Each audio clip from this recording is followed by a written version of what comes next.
Holy f***.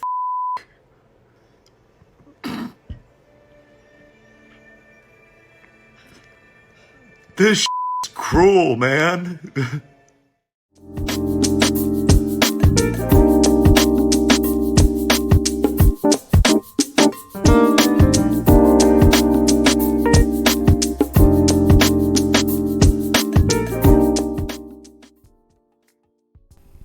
Hey guys, welcome back. Today we discuss this Kevin Smith situation. So Variety came out with this article, an interview with Kevin Smith, and they titled it, Kevin Smith made Netflix Masters of the Universe revelation specifically to please He-Man fans. Some got mad anyway. And we're going to go through and discuss exactly what this interview reveals about this mentality that reflects so much of what is wrong with Hollywood today and why we're continuing to run into this issue. So the article begins by saying that Kevin Smith nearly turned down He-Man. And this isn't a throwaway line. It's intended to suggest that his reluctance is something that should lend credibility to his decision making. It's the same kind of framing device we've discussed before, a method of undermining fan criticism as inconsequential before even getting into it. In this case, it's to say, well, he didn't have to do it anyway. He didn't even want to, but he did it. So, why are you mad? You wouldn't have anything if it wasn't for him. Anything is better than nothing, right? You should be grateful. You should be grateful.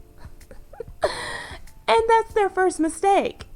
Because fans of these properties from the 80s and 90s era of quality television and entertainment don't really want to see a remake, a reboot, a reimagining in the first place. We can do without it, especially considering the cheap, agenda-laced nonsense Hollywood is continuously coming up with these days, and the intentional manner in which people in the industry who hate these IPs and hate the fans are destroying them. And I'm not exaggerating, as we'll see from this article. Even when we get something potentially good, the upcoming Ghostbusters film, for example, which has all the trappings, the diversity and the representation they're constantly virtue signaling about, they can't even bring themselves to accept that. They are compelled to trash it simply because we like it. Because in this instance, rather than make a mockery of the original, it appears at least to embrace and respect the past, the concept and characters that made it, and gasp, the fans who made it popular. Fans who notably, and for good reason, despise their utterly absurd 2016 remake. They go on to describe how Rob David, Vice President of Content Creative at Mattel, approached Smith about making a Netflix series based on the 80s animated series He-Man and the Masters of the Universe. They also describe Smith's reaction, which is as follows. I never would have put that together, he said, admitting that he wasn't exactly a diehard fan. I almost hate watched it because I was like, this show's for babies, he said. He didn't like how the villain Skeletor was portrayed and was upset that, and I quote, nobody ever got stabbed. And Netflix was like, sure, yeah, you're hired. You missed the entire point of the show. You never liked it. But yeah, we want you for it. They know what they're doing when they hire people who do not understand or who outright hate these IPs. This is what's happening. That said, the mandate Smith received was, at least according to this article, quite different from even what we got. Netflix pitched a show that would be for those adult fans who grew up loving He-Man. Not to reimagine, let's just do a direct continuation of the classic 80s era, according to David. Their aim was to take the show from the 80s and continue the story with those characters, only now for an adult audience. And that would be fine. That would be okay. Except that they also wanted to sacrifice the innocence of the show so that He-Man and Skeletor could really do battle and one or both could get stabbed. That's literally what they said. And when asked if he could do that, Kevin's response was, that That's the only thing I can do. Like, seriously, he wasn't wrong. Inserting darkness, negativity, and violence into a heroic story of honor, bravery, and morality was all he could do. And yet somehow he did then and still now believes, or has maybe convinced himself somehow, that what he did is true to the franchise. This despite the fact that his own premise wasn't true to the franchise. What he wanted all those years ago wasn't true to the franchise. He hate watched, his own words, the franchise. So is he delusional or what? And of course, Variety goes on to perpetuate the same old tired narrative about fan reactions, feigning shock that Masters of the Universe Revelation has been quote-unquote review bombed by users posting to Rotten Tomatoes and IMDb.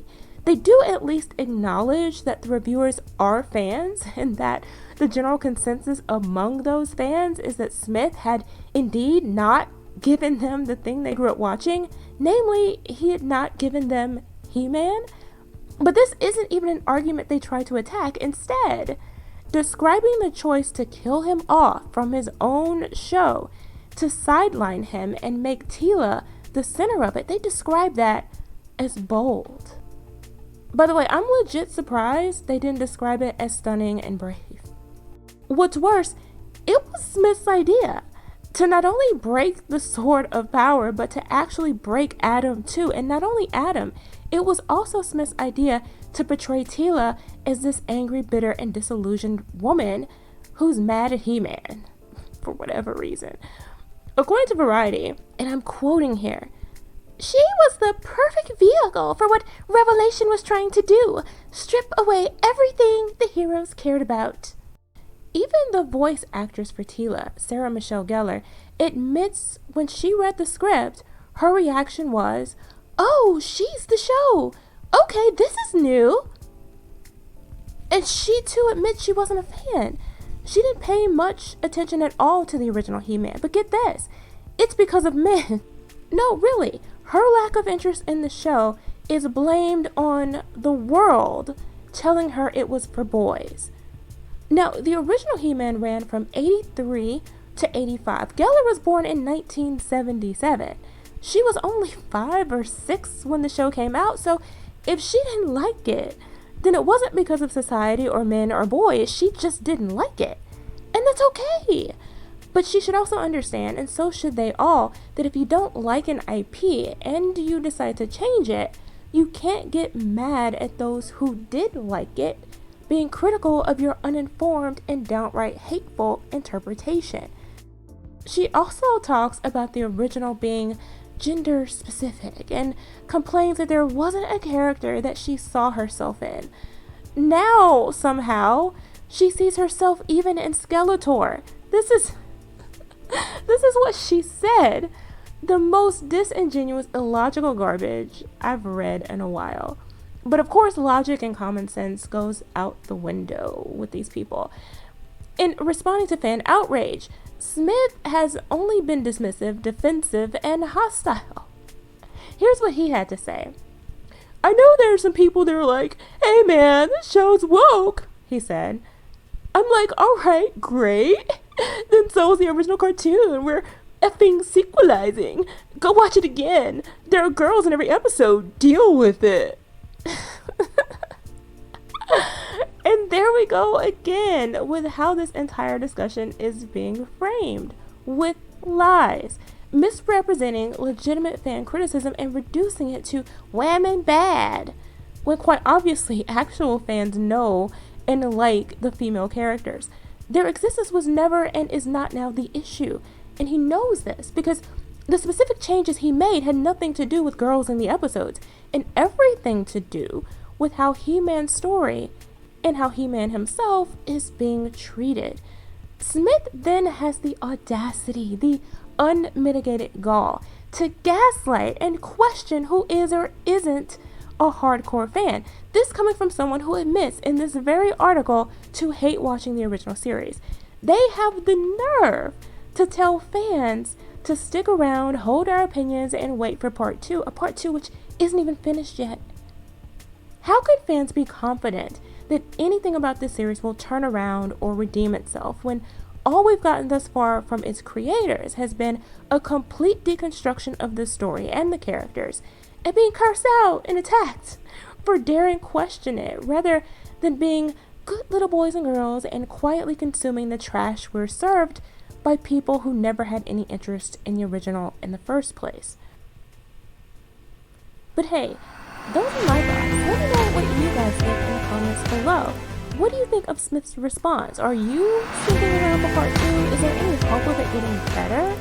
Let's discuss. Thanks for watching. Remember to like, comment, share, and subscribe. And I'll see you next time.